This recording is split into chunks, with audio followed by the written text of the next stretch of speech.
Today is November 19th, 2014, and we are interviewing Barry Cheyne at the courthouse in Adams County. Mr. Cheyne is 58 years old, having been born on July 24th, 1956. My name is Katie Ambler, and I'll be the interviewer. Linda Watt will be the court reporter for this interview. Mr. Cheyne, where and when were you born? I was born in Malone, New York, July 24, 1956. And who were your parents and what were their occupations? My mother and father is Robert and Nellie Cheyne. My father was a lifelong dairy farmer and was a justice of the peace for his county for over 35 years. My mother was a homemaker and farmer and ran a nursing home out of her home in the countryside of New York. Do you have siblings? Yes, I have two sisters. The oldest sister lives in the suburb of New York City, one in the suburb of Dallas, Plano, Texas, and my brother lives near Nashville, Tennessee. Did any of your siblings serve in the military? None served in the military. I was the only one. Okay. What were you doing before you entered service? Well, I graduated from high school, and I entered the Air Force 3 days after my high school graduation. So I helped out in the farm and worked part-time before I came into the Air Force. You specified that you were a member of the Air Force. Did you serve in any other branch of service? No. Okay. And what they ask us to ask, which war did you serve in? What's the span of your service? I entered the Air Force June 27th, 1974, so that aligns me with the Vietnam conflict, but I didn't serve in Vietnam. I separated from the Air Force in January of 1981 for the purpose of finishing my college degree, and so I was accepted into the Air Force ROTC commissioning program, 2-year commissioning program at New Mexico State University, Las Cruces, New Mexico. And I was commissioned back to the Air Force in January of 1983. And I served until I retired in September of 2002. How many years total service? If you count my 2 years in as a cadet, which I was on contract, that was 28 years total. Mm-hmm. What's the highest rank that you achieved during your time in service? Lieutenant Colonel, 05. And you were enlisted or drafted? Enlisted voluntarily. Why did you choose the Air Force as opposed to other branches of service? Well, the short story is that I had been around my father and his judge business, and I'd been around law enforcement and New York State troopers and conservation officers in the state of New York all my life, and I wanted to be one of them. And so my intentions were to serve in the Air Force for 4 years until I was old enough to come back and apply for one of those positions, and I never left the Air Force. Mm-hmm. Do you recall how you felt during your first days of service, having left the dairy farm, having graduated? What were the first days like? It was pretty tough because at that point in my life I wasn't very worldly, and I was used to living on a farm and a good way of life and a very small circle of friends. And so you're immediately thrown in basic training. You're thrown into a floor with 50 beds in it and 50 compadres from all over the United States, and you rapidly learn to adjust and understand the feelings and cultures of others. And and then basic training is set up to discipline you and build discipline. Where did you do basic training? Blackstone Air Force Base, Texas, and San Antonio. Okay. And In terms of that first basic, how did you feel about your instructors, and how did you feel about the new regimen, and sort of the change in the structure of your life? I didn't have a life then. No, I mean, when you look back at it, it was all for a purpose of, making you a military man in my case, and so, but it was tough. It was tough physically, tough mentally. I had two technical instructors. That's what the Air Force calls drill instructors, and one of them happened to be Master Sergeant E7, and he was in security police. This is what I ultimately ended up doing my career in. And he called, there was 50 of us in our flight, he called 5 of us into the room who were going to be security police and said, I won't use the exact words, but he alluded to the fact that he was going to make it very difficult for us, and that he pointed to 2 of us and said, you and you aren't going to make it. And I was one of those, so I was pretty determined to make it. So I've often thought later in life I can see him again, just chat with him. Mm-hmm. Do you remember his name? Master Sergeant Kimbo. Where did you go when you left basic? Actually, I left basic and went right across the other side of the base and started my technical training as a law enforcement specialist. Okay. That's what I did in my enlisted career. And at the end of that additional training, what was your first assignment? My first duty assignment was Dover Air Force Base, Delaware. How long were you there? I was at Dover Air Force Base for almost 4 years, 1974 to 1978. Do you have any additional specialized training? And this is a little difficult. You have quite a career. So any specific training to your earlier days? The only thing that was kind of unique is when the Air Force started, and they were the originator of this actually, the Air Marshal Program, as we know it today, after 9/11 for the airlines, TSA. We started that at Dover Air Force Base. I was one of the first, maybe the first, Air Marshal that flew. We flew missions. Dover Air Force Base is home to C-5, large cargo planes. And so they go to many high threat areas. So whenever they went to a high threat area, they took one of us as the security representative. And just to be clear, obviously you know what a C-5 is, but explain just a little bit about what you mean by this is a C-5 cargo plane. This is your basic workhorse, or, this is taking what kind of supplies? Yeah. At that time, it was the world's largest cargo plane. Okay. And it was built to move heavy equipment, mostly Army, moving Army tanks, large vehicles, helicopters. I flew many missions where we picked up 10 helicopters, loaded them in a C-5, and took them to Pentagon Island.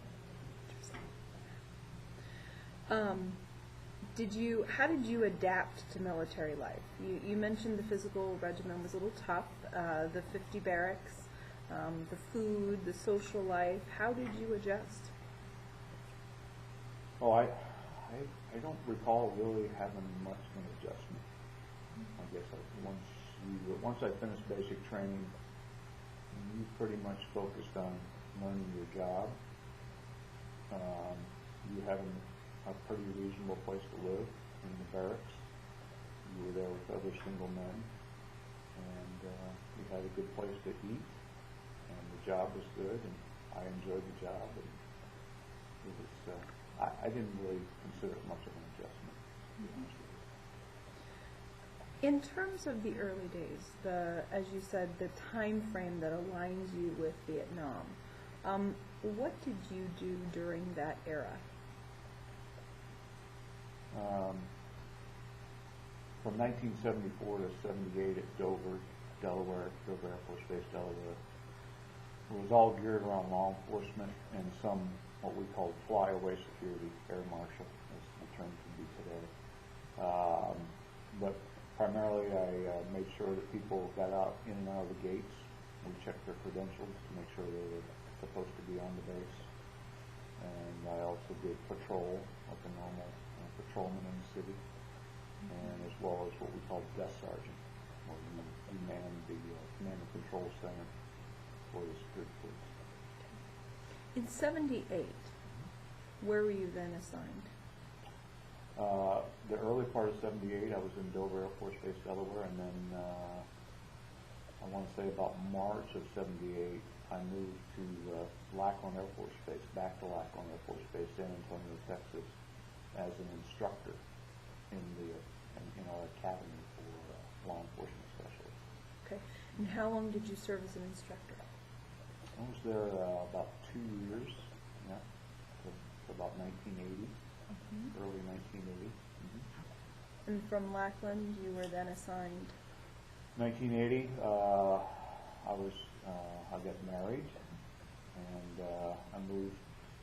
My wife was also in the Air Force as a law enforcement specialist, and we were based at Holloman Air Force Base, New Mexico, in a town called Alamogordo, New Mexico. And what did you do at Holloman? By that time, I was E5 staff sergeant and at Holloman, and I was in charge of a shift of law enforcement specialists who took care of the law enforcement for the base. And then after about 1 year at the base, I was training sergeant for the whole squadron of about 200 people.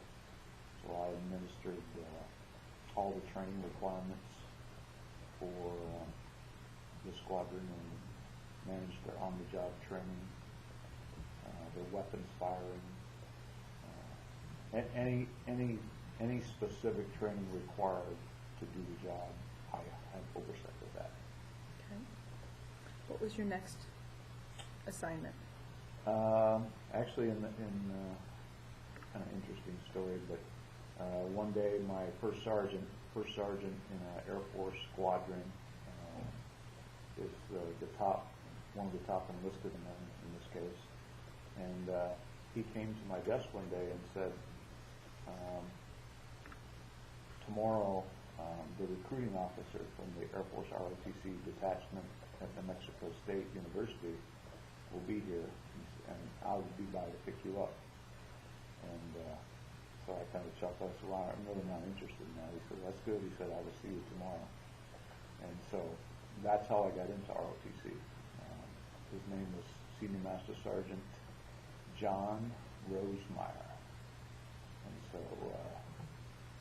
so I separated from the Air Force and went to 2 years of Air Force ROTC training, as well as finished up my degree in criminal justice, police science from New Mexico State University. And then you were commissioned when? I was commissioned a second lieutenant in January of 1983, and then re-entered the Air Force in February of 1983. Okay. And before we move on to your time as an officer, let's back up just a little bit. During your during the first period, did you spend time serving abroad? Only on temporary. When I flew with the C-5s and the cargo planes, we went to multiple overseas locations, but I was never based there during my enlisted time. Do you have memories of some of that time on, transporting with the C-5s, and what do you remember about the experience? It was my first time abroad, and so when we landed the first time in Tehran, Iran, at the airport, and my job was to provide security for the C-5 aircraft there because there was none. That was a pretty interesting, eye-opening experience. And I went in and out of there several times. One time, and our mission was to take 10 helicopters from Bell Helicopter in San Angelo, San Angelo, Texas. So we'd fly to San Angelo, we would fly back to Dover, we would fly to Frankfurt, Germany, we'd fly to Tehran, Iran. All the wings were taken off the helicopters, and 10 of them were put inside the C-5. And we would stay overnight crew rest. And we did that several times.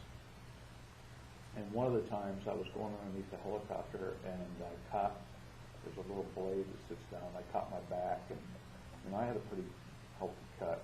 And so they had to take me to downtown Tehran for medical attention. It was a very eye-opening experience because it was certainly not the kind of medical attention that we're all accustomed to. And so, you know, that whole culture about what to say, what to wear, how you're dressed, was quite shocking.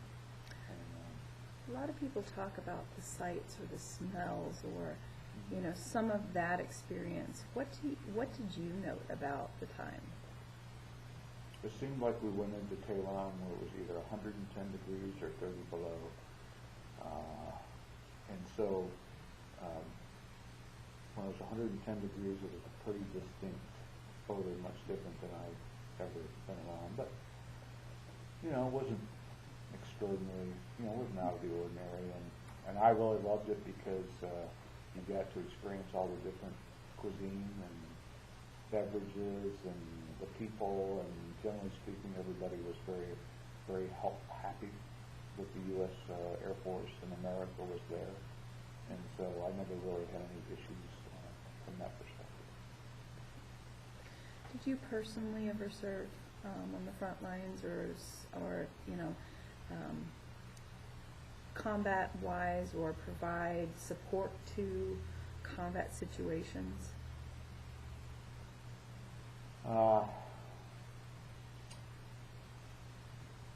In my enlisted time? During your enlisted time? No. In terms of, we've talked a little bit about your duties when you weren't as an enlisted person. What were your duties when you became an officer? My first assignment as an officer was, I arrived February of 1983 at Little Rock Air Force Base in it's actually called Jacksonville, Arkansas. And so I was the officer in charge of law enforcement for a unit of about 150 people. So all the traditional things of providing law enforcement services for the base, patrol, desk sergeant, manning the gates, all of that, and all the vehicles and equipment, all those kind of things associated with that was under my purview.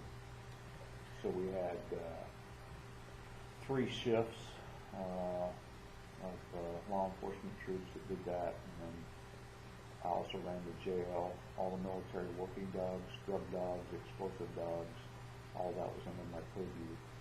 And then aside from that, we had a big role in the Air Force to provide what was called air-based ground defense for forward deployed Air Force assets. So as the Air Force got more involved with deployments around the world, they needed their own security at those various locations, and we trained to do that. Give us an example of the kind of deployments you're talking about. Well, back then we were going to places like Grenada. We were doing a lot of South American. I would call it onesies and twosies. We'd send 3 or 4 security troops.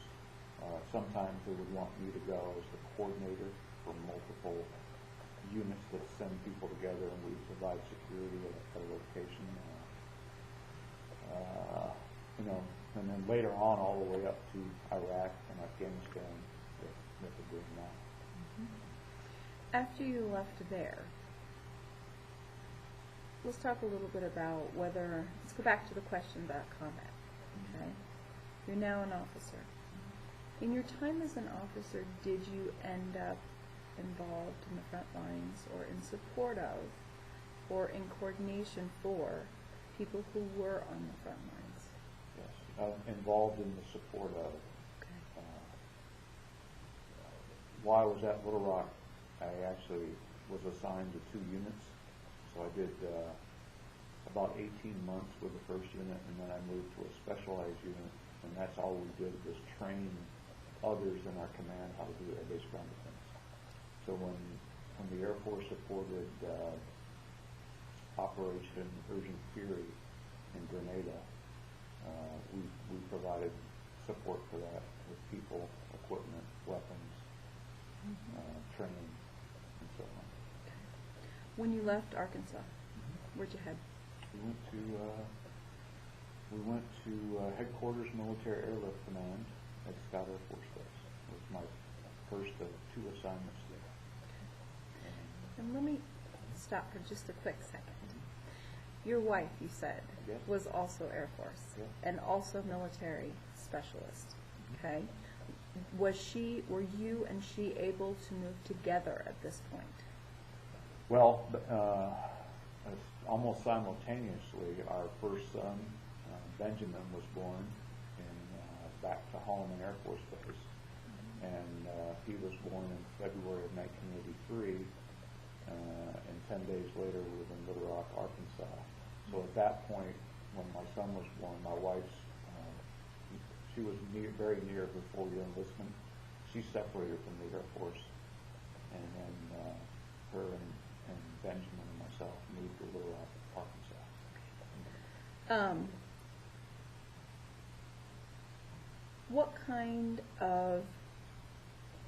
What would you say in terms of friendships, camaraderie? Obviously you met your wife, which I'm sure is a pleasure, but talk to me a little bit about the people that you served with during your time in the service.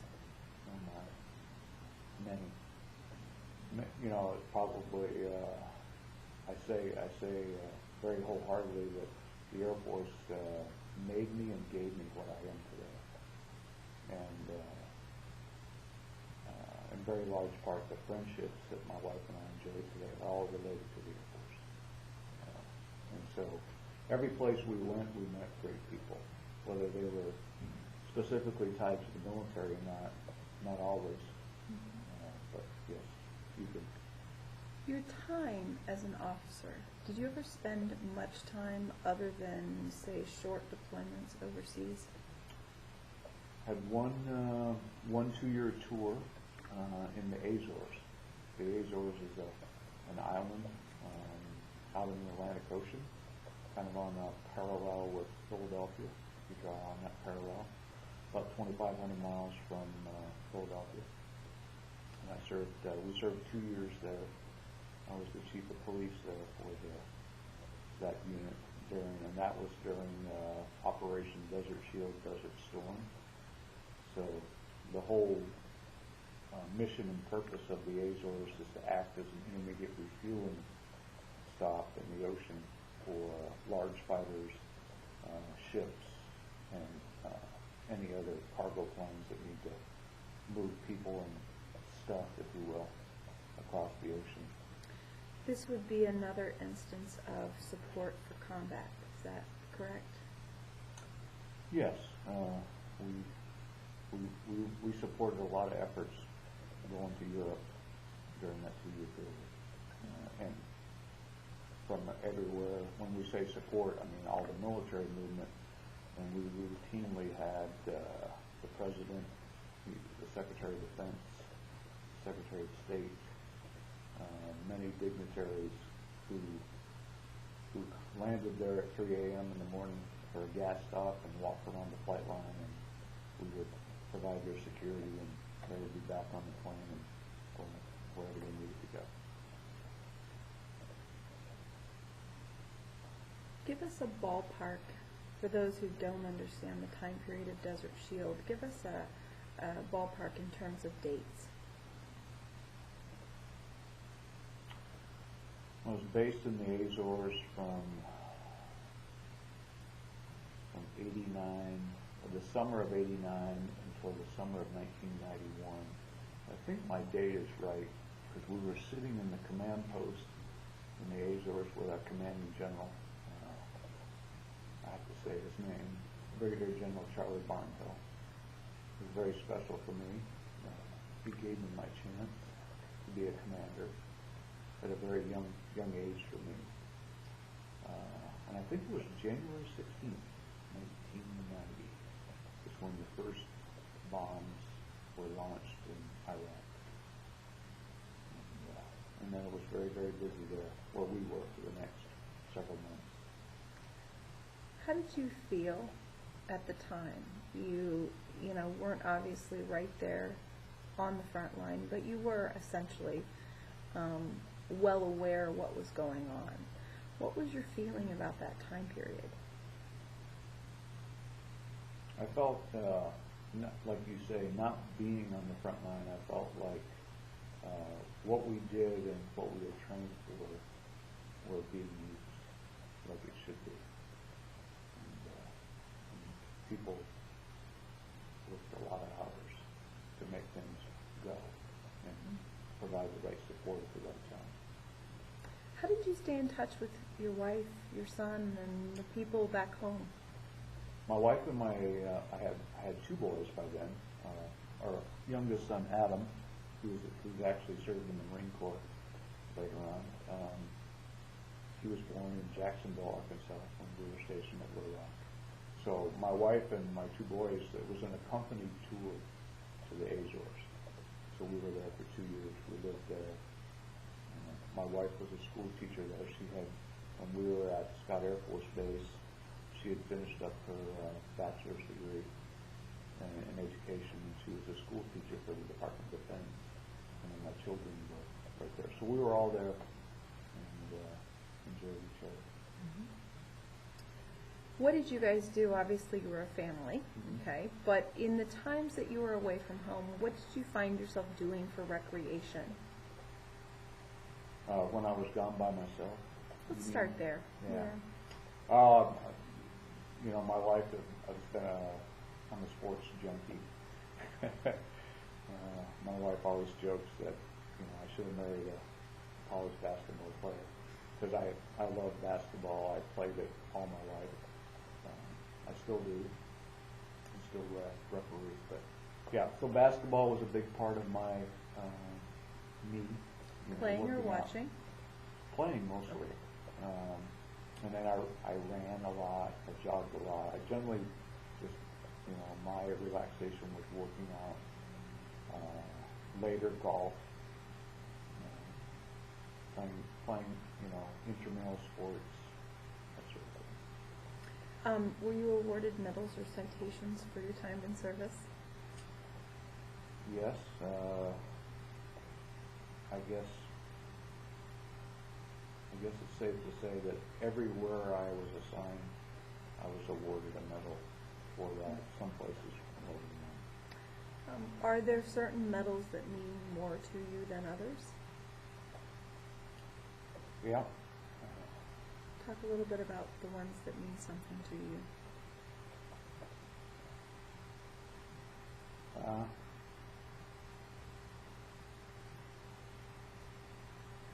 Okay. The one that means the most to me is the last one. Okay. And that was at the Pentagon. Let's talk a little bit about how you got to the Pentagon. When did you start working at the Pentagon? I was assigned to the Pentagon twice. Okay. So the first time was after my assignment in the Azores. And so I mentioned General Barnhill. Mm-hmm. General Barnhill said, I was in captain. He said, Captain, you need to go to the Pentagon because you need to learn what the Pentagon does. And so he was friends with the Air Force general for security police. We had one. And then he was a one-star general named Frank Martin, who I knew. One of the most supreme gentlemen you ever wanted to meet. And so those two had collaborated, and so off I went to the Pentagon, and I worked on air staff. I called the air staff supporting the Air Force. And so essentially what I had, I managed two programs there. I had the anti-terrorism program for the Air Force. I had all the money, the program for that. And then I managed what the Air Force called the ground munitions program. So I procured any kind of weapon or ammunition for anybody in the Air Force who was a ground person. I had a whole separate program that took care of air pilots and all their stuff. But anybody had a ground mission in the Air Force, I did that. You said you were stationed at the Pentagon twice. Mm-hmm. Okay. How long was your first stint? I was on the Air Staff 1991 to 1994. Okay. From 94 you went where? 1994 to 1996, I was an instructor for Air Force ROTC at Southern Illinois University, Carbondale. Salute. Gonna say right around the corner. It was a very, very nice assignment. When did you return to the Pentagon? I returned to the Pentagon in 2000. I was there from 2000 to 2002. So between 96 and 2000, what were you? Where were you? In 1996, I was fortunate enough to get accepted for advanced schooling. So we moved, and I went to Montgomery Air Force Base, Alabama. Excuse me, it's not Montgomery, it's Maxwell Air Force Base, Montgomery, Alabama. And we spent 1 year there, and I, along with almost 800 others, majors, we took a year-long schooling of aerospace power and doctrine and policy and wargaming, and so that's all you do for 1 year is you go to school. And then from there, I came back to Scott Air Force Base. Went to the wing, the 375th Airlift Wing. I was the chief of police, chief of security for Scott Air Force Base for 2 years. And then I went back to the headquarters at Scott Air Force Base, which had been renamed Air Mobility Command, and spent 1 year there, pinned down lieutenant colonel there, and was a division chief running multiple programs for the command. When you returned to the Pentagon, what was your job? When I went back to the Pentagon, I was assigned to the Joint Chiefs of Staff. I was the director of security for the Joint Chiefs, which basically made sure that we had total security for the chairman and the other VIPs within the Joint Staff whenever they were in proximity of the Pentagon and inside. I ran all the personnel and physical security programs.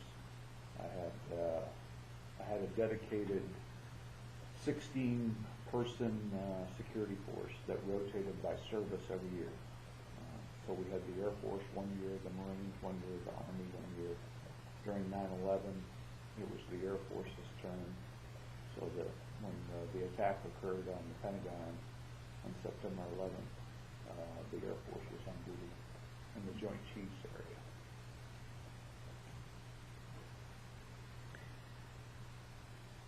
You had been at this post about how many months when the attack on 9/11 happened?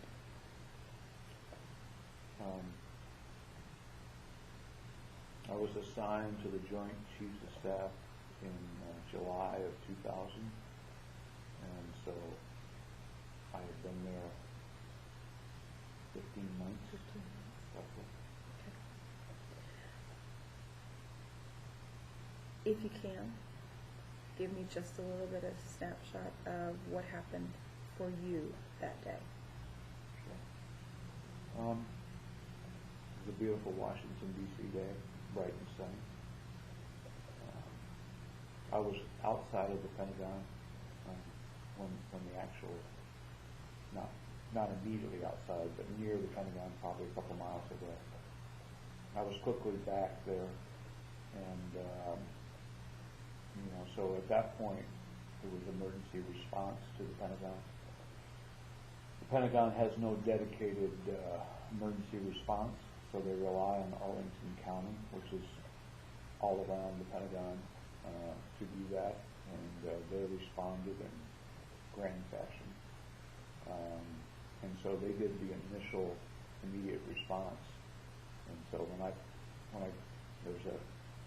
as you drive into the Pentagon, it's Interstate 395, and when you peak the hill, which is now the Air Force Memorial on your left, as you peak the hill and you see that, when you peak the hill, you can see exactly that site where the plane hit. And so when I saw that, it was just devastating. I knew the other attacks had occurred on the Twin Towers, and so in my line of work, I knew what was going on. I knew what was up.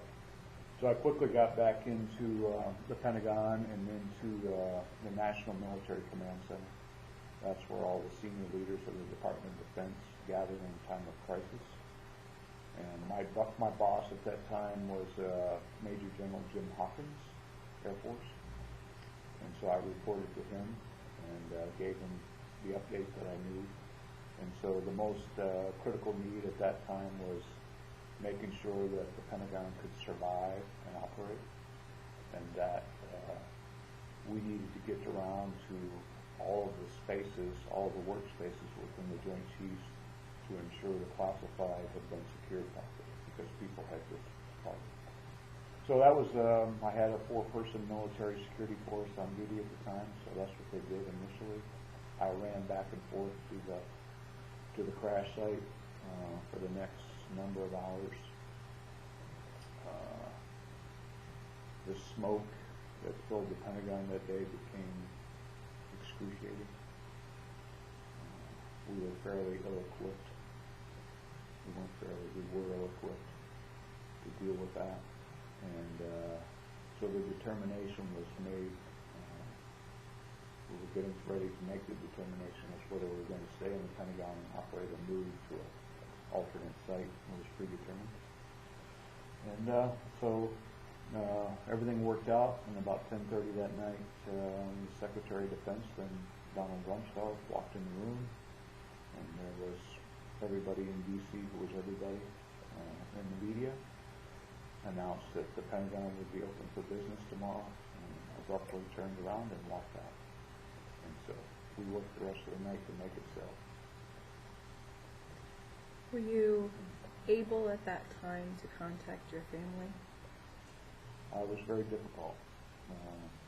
Cell phone service was all tied up, and we didn't have the capabilities that we now have, 13 years later. But yeah, it was pretty difficult. My wife could reach out a little bit and talk to my family because they were concerned. But I actually was doing more email that day because that worked, and cell phone service did not, for the most part.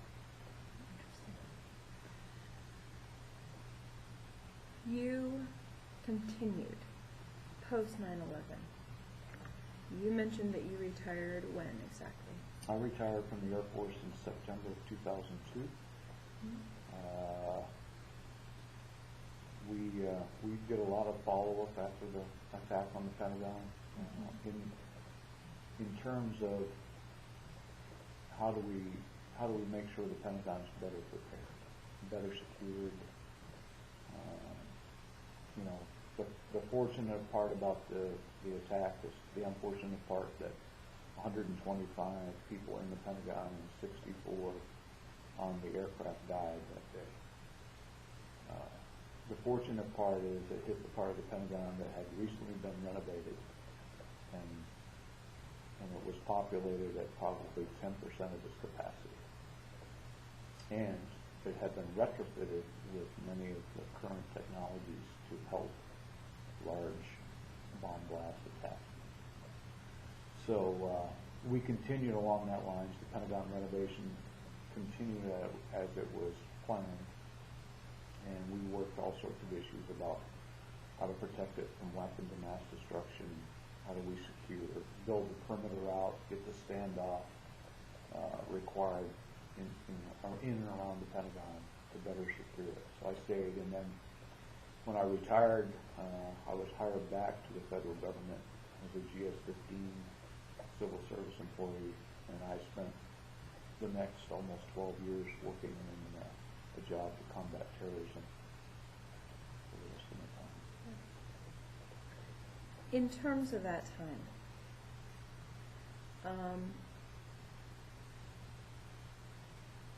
you have sort of a unique perspective, having been in the middle of it.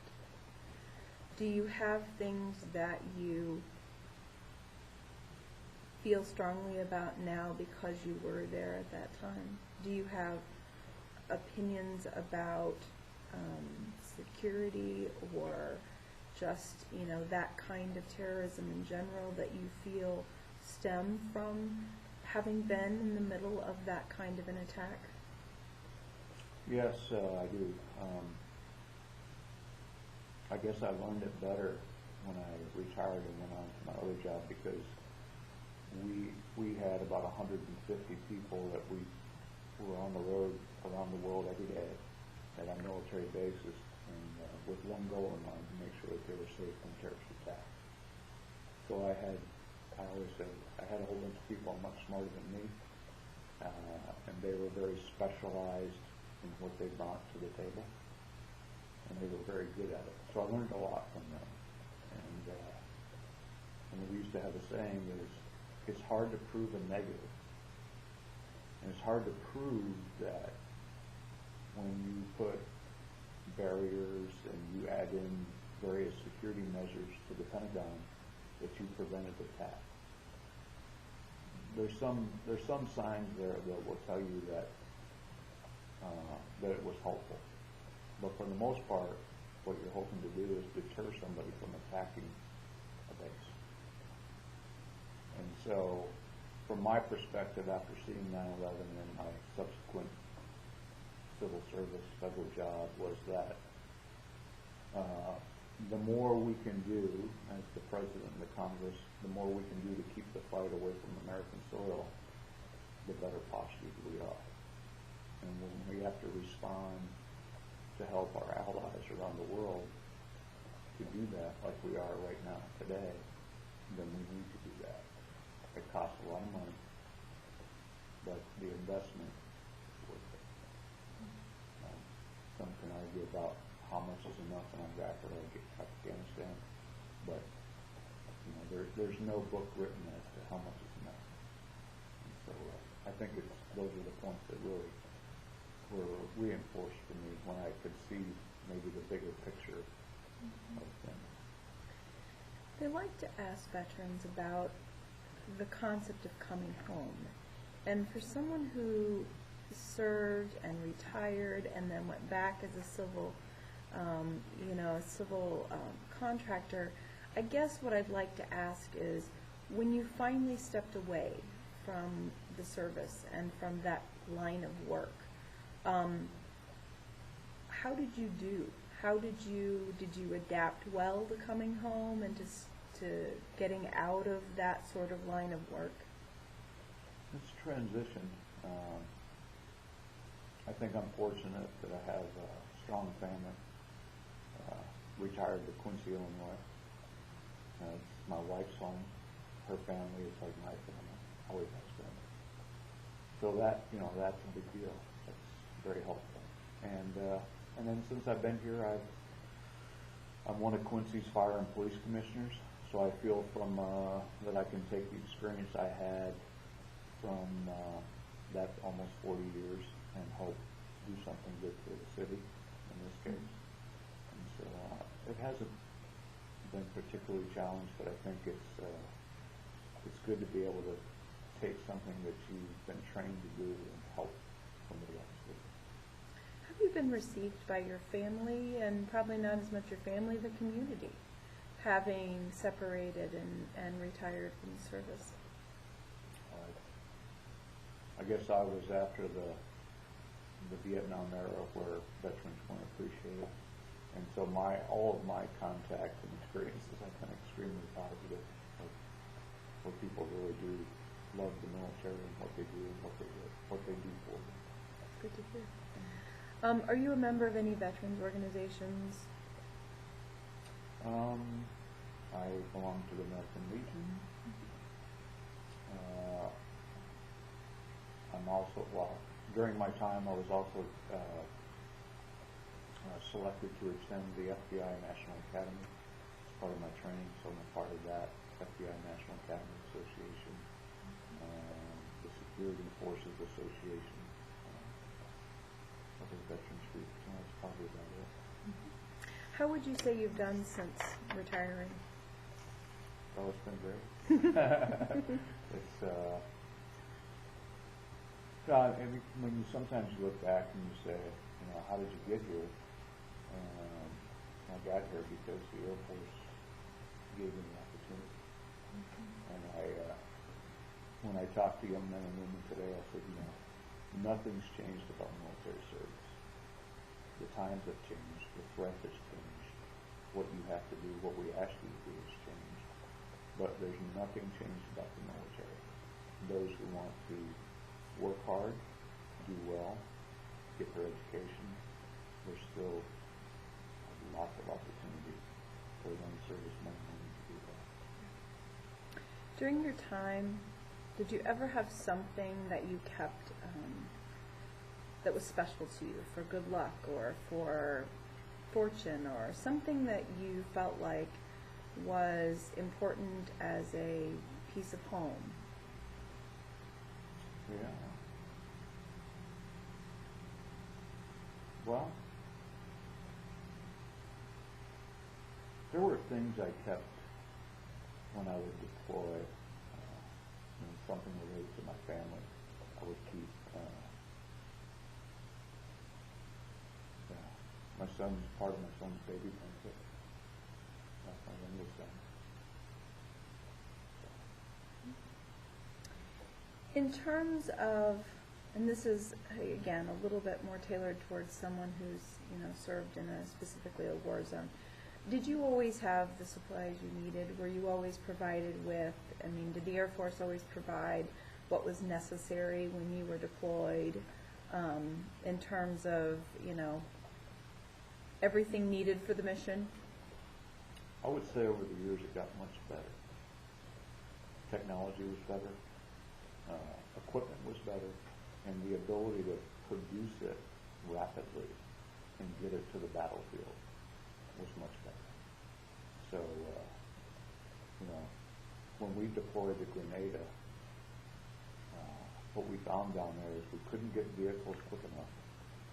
We needed to get around. We couldn't move stuff, equipment, people, and we borrowed ATVs from others who had them.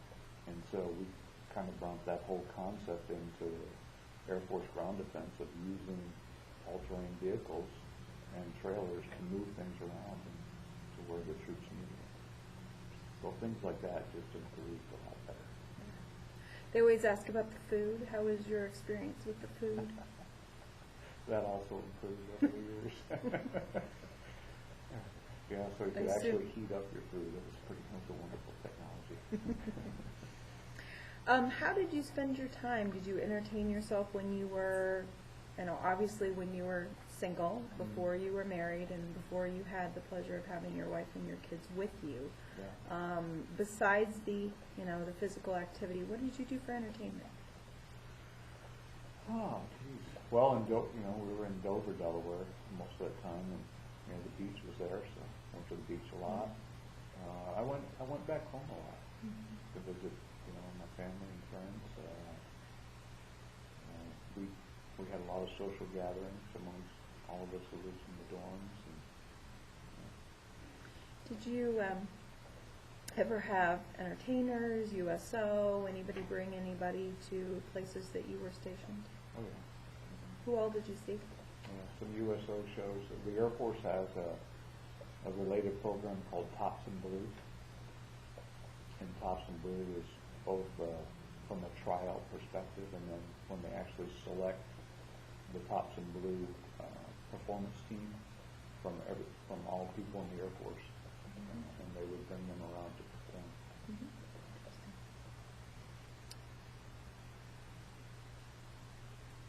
You said you spent most of your leaves coming home. Did I get that correctly? In the early years, yes.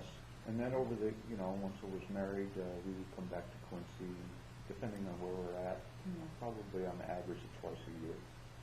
And then we traveled. Where would you go? We did a lot of trips. Trips to Europe, trips around the United States to the parks and entertainment. When the kids are young, we do things that are amenable to what they like, and so we did a lot of that. Again, you retired. Besides your civil service job, or civil contracting job, excuse me. It was civil service. Okay, good. Okay. What did you do in the weeks after retirement? Well, we moved from Woodbridge, Virginia, to Quincy, Illinois, like 2 weeks after we both retired. So my wife took early retirement as a sixth-grade science teacher in Woodbridge, Virginia, and I retired from my civil service job.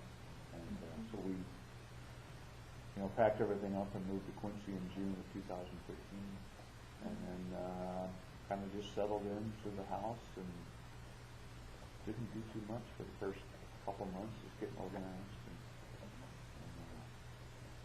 You said your son became a Marine. Is he still in service? No, he served from 2004 to 2008. He was based at Camp Lejeune, North Carolina. As an infantryman. He lives here in Quincy. With respect, you obviously have, an interesting and bit of a long career. It's difficult to ask you these questions in some respect, but how do you feel the military and your experiences in it affected your life? You talked a little bit about it, but, Yeah. Well, I think, at least for me anyway, going in, I didn't know what I didn't know. And I was looking for 4 years of experience and then becoming a New York State policeman. And so I suppose things just have a way of working themselves out. But what I found is that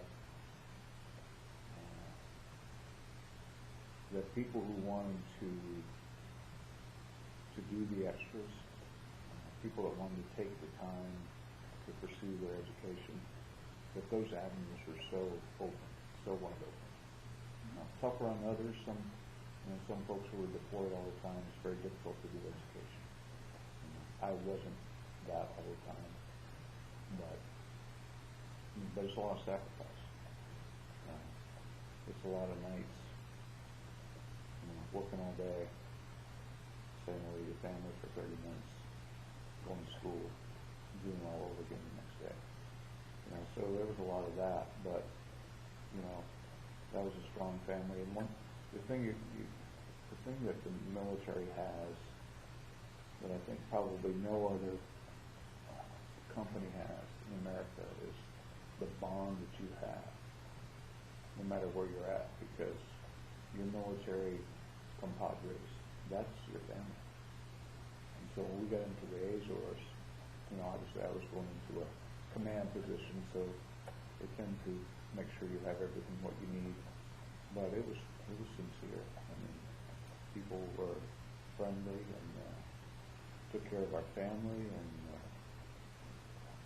there were times when during Desert Storm that the supplies and all the aircraft that were moving supplies were all dedicated to the war effort, and nothing was coming to the Azores. And so that cleared out a lot of people. I think just generally speaking is that the bond among what military members do for each other, there's nothing better than that. Do you think that your career was helped, or at least your relationship with your family was helped by the fact that your wife was also Air Force at a time? Definitely. She understood the nuances, the times when you just got to be gone for a long time.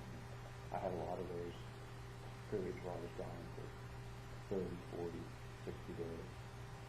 Yeah, so that's very helpful, because even though you worry about them, you know they understand. And so that's a big deal. You mentioned that you keep up with a good deal of your military friends. I assume that's still the case today. You and your wife have quite a few friends that you retain from your time in the service. Right. Sure do. Yeah. You know, some on a more casual basis, but, 4 or 5 are best friends, see each other often, talk to each other often. You talked a little bit about this, but has your time in service impacted how you feel about war or the military in general? You talked a little bit about security, but are there other observations you want to make?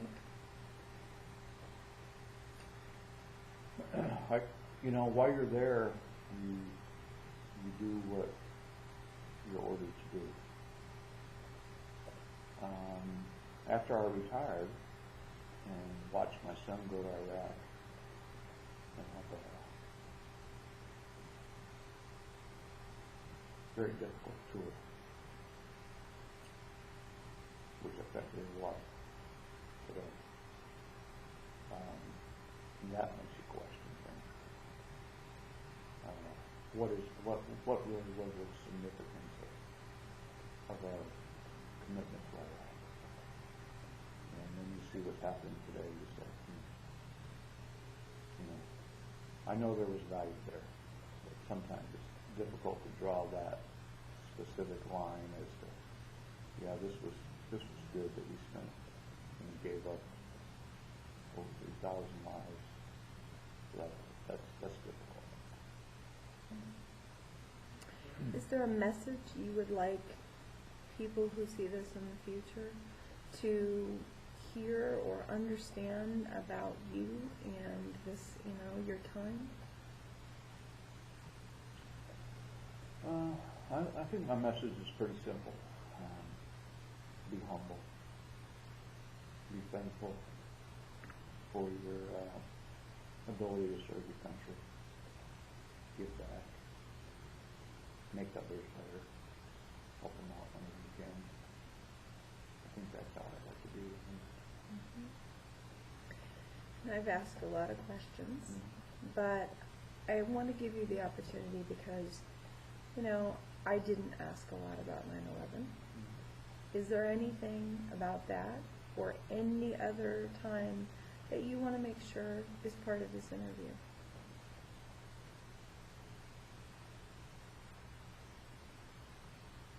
I don't think so. I think we've covered the high points, and the details are good to be left with details. Okay.